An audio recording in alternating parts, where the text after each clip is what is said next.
Assalamualaikum warahmatullahi wabarakatuh. Saya Mayantisna Putri, NPM 1975303 dari MI 5B. Baik, di video kali ini saya akan mempresentasikan mengenai lab 10.6.7 yaitu using Wireshark to examine HTTP and HTTPS traffic. Jadi di sini ada dua tujuan, yaitu yang pertama capture and view HTTP traffic, yang kedua capture and view HTTPS traffic. Langsung ke instruksinya di part yang pertama, capture and view HTTP traffic. Step 1, start the virtual machine and login. Kita ulangi dari awal aja ya ininya.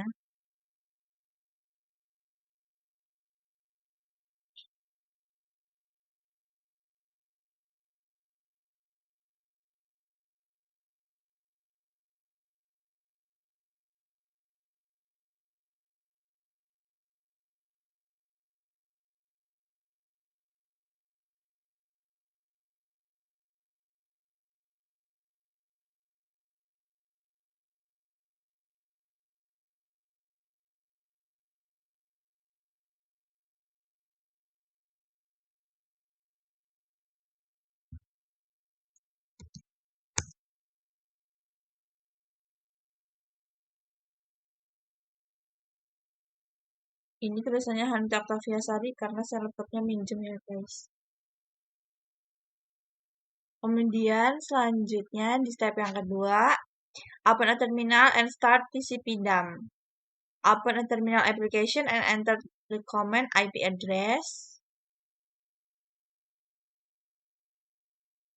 Masukkan perintah IP address.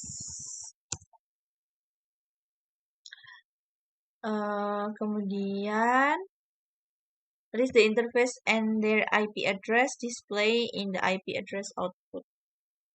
Ini ya, sama outputnya.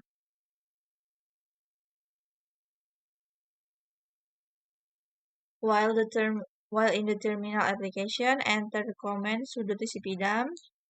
Jadi selama di terminal application ini, enter the command sudo tcp. Jadi kita masukkan perintah ini.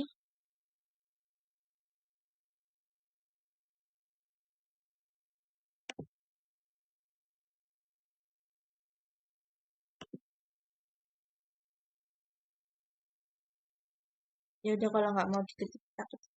Kalau nggak mau dipaste kita ketik aja nggak apa-apa.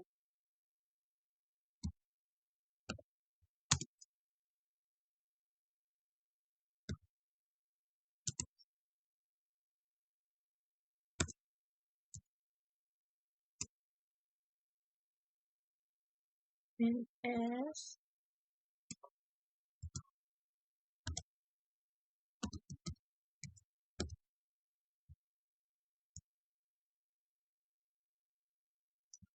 enter, masukkan kata sandinya. Oke, sama outputnya ya. This command start TCP dump and records network traffic on the ENP 0S3 interface. Jadi command start TCP dump ya, jadi perintah ini untuk mengaktifkan TCP dump dan merekam traffic network di ENP OS3 ini.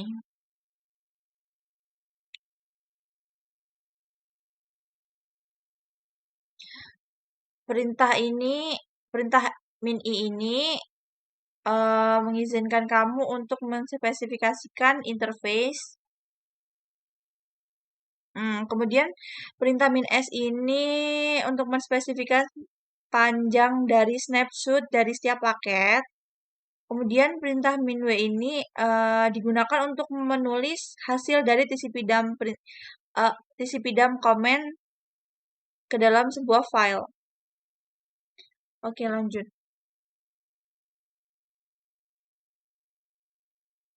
Open a web browser from the launch. Jadi kita buka web browser.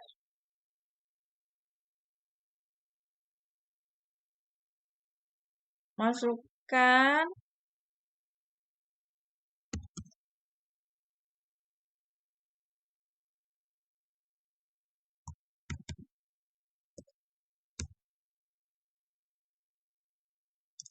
Udah ada.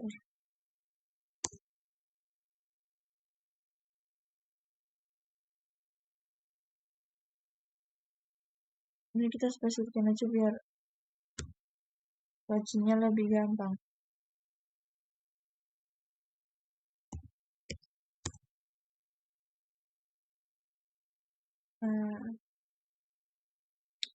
Karena website ini menggunakan HTTP, the traffic is not encrypted.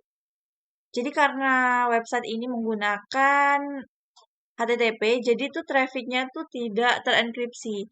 Click the password field to see the warning pop up. Jadi kita coba lihat pop up pemberitahuan peringatannya.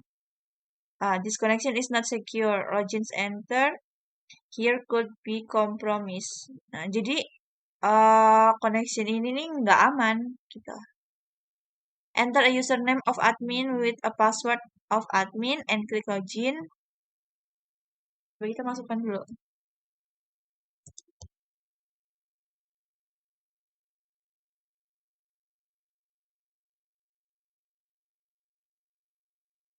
Oke, udah berhasil login.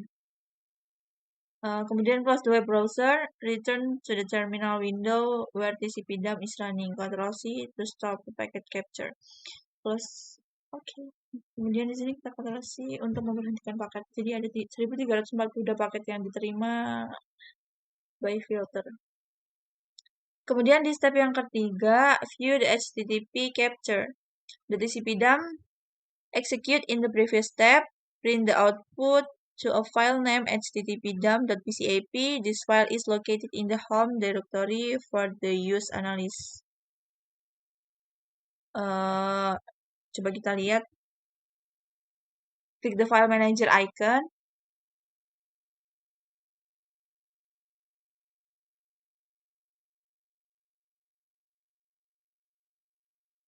Nah, jadi di sini ini sebelumnya udah kita coba. Jadi di sini file manajernya untuk user analysis. Di sini coba kita lihat. Double click the HTTP-DUM in the open with the jadi kita open pakai Wireshark.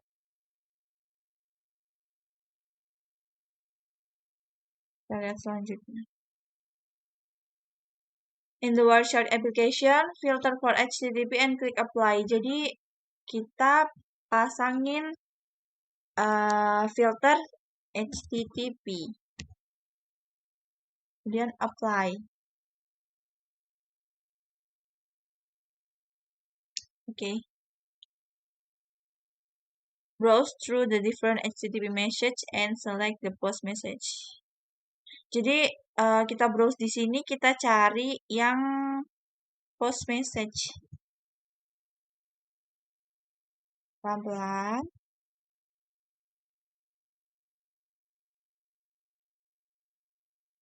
Nah, ini. Temu ya. In the lower window, the message is displayed. Jadi di jendela paling bawah ini pesannya ditampilkan. Coba kita lihat di sini.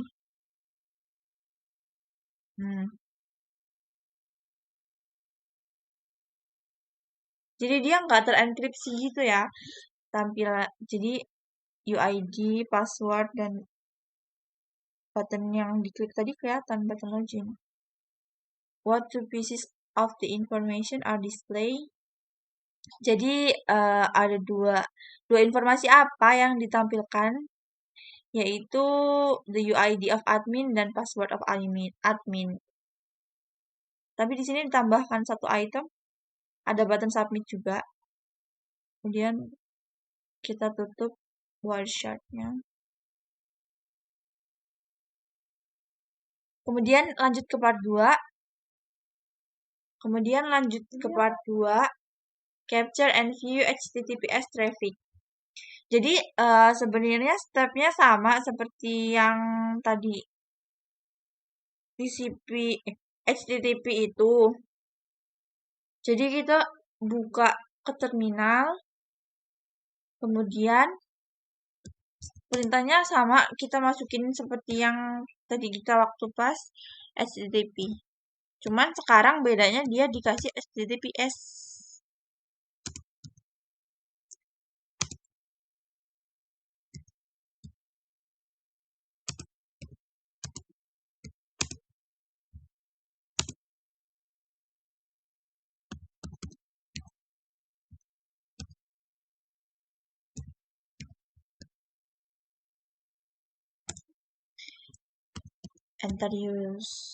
Enter password maksudnya. Oke. Kemudian open web browser.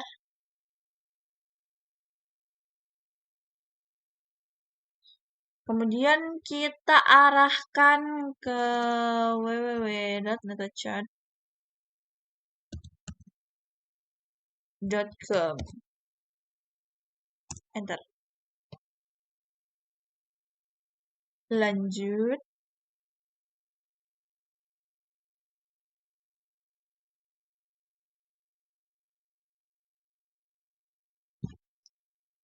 What do you notice about the website URL? Nyadar nggak sih? Maksudnya ini bedanya sama yang sebelumnya itu apa? Kalau yang sebelumnya itu pakai HTTP, kemudian di sini pakai HTTPS yang di situs NetAcad ini.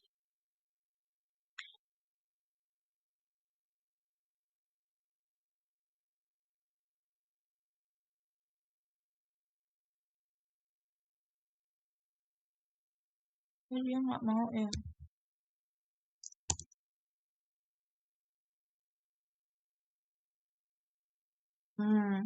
Salah tadi kita guys.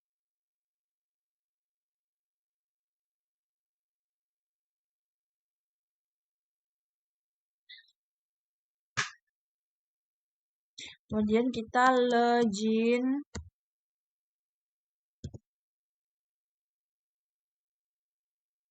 Salah.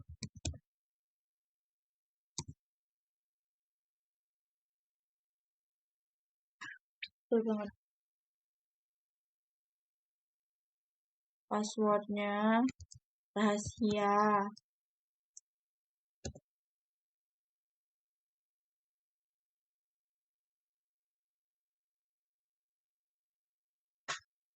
Nah ya, kita sudah login. Oh ya, tadi kelebasan belum kita baca ya. Klik login, kemudian enter your NetAcad username and password, klik next. Udah. Close the web browser. Tutup web browsernya. Return to the terminal window where TCP/DUM is running. Oke, kita ke sini balik lagi, Ctrl C. Jadi di sini ada jumlah paket yang diterima dari filter, ada 0 paket yang di drop oleh kernel. Kemudian di step yang kedua, view the HTTPS capture. Kita coba langsung ke yang A. Kayak tadi ya, kita langsung ke file manager. Terus kan di sini HTTPS DUM. Kita kemudian open with Wireshark. Sama ya, ini stepnya. Terus kemudian filter yang kita gunakan itu beda. Kita enter tcp.port 443. Kemudian apply.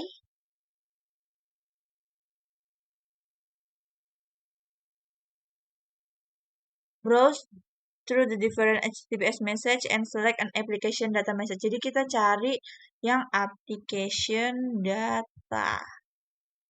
Nih.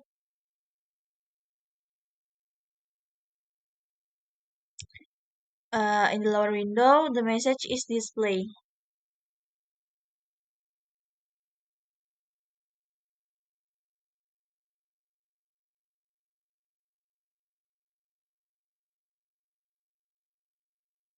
Ini.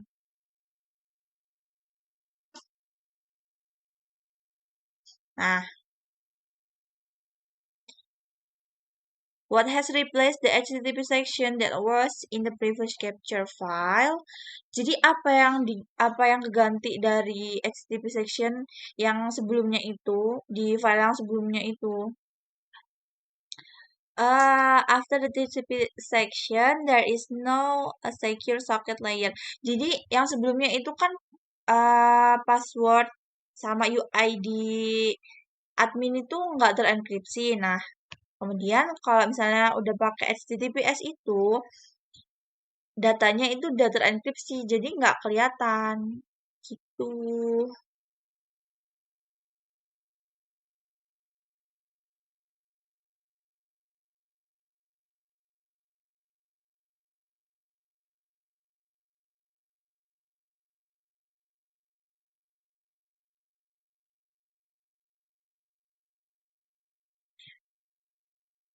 Klik the encrypt application data. Udah ya, jadi datanya tuh nggak bisa dilihat.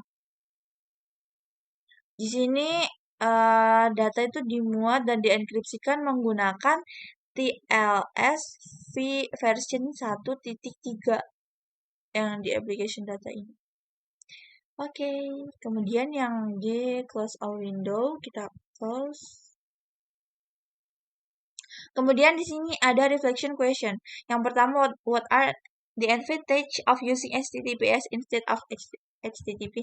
Jadi keuntungan apa sih yang kita dapat dengan menggunakan HTTPS daripada HTTP? Jadi ketika menggunakan HTTPS, data itu dimuat dalam bentuk pesan yang terenkripsi dan hanya dapat dilihat oleh perangkat yang menjadi bagian dari percakapan yang terenkripsi tersebut. Kemudian yang kedua, are all websites that use HTTPS considered trustworthy? Jadi emangnya kalau semua website yang menggunakan HTTPS itu aman nggak sih sebenarnya? Enggak juga, karena banyak juga sih ya malicious website can utilize HTTP as to appear. Jadi kayak seolah-olah tuh website itu emang dari HTTPS gitu ya. Kayak seolah-olah dia tuh aman, padahal sebenarnya enggak, dia tuh kayak mengandung malicious juga sebenarnya gitu. Baik, mungkin hanya ini yang dapat saya sampaikan. Kurang dan lebihnya saya mohon maaf. Saya akhiri. Wassalamualaikum warahmatullahi wabarakatuh.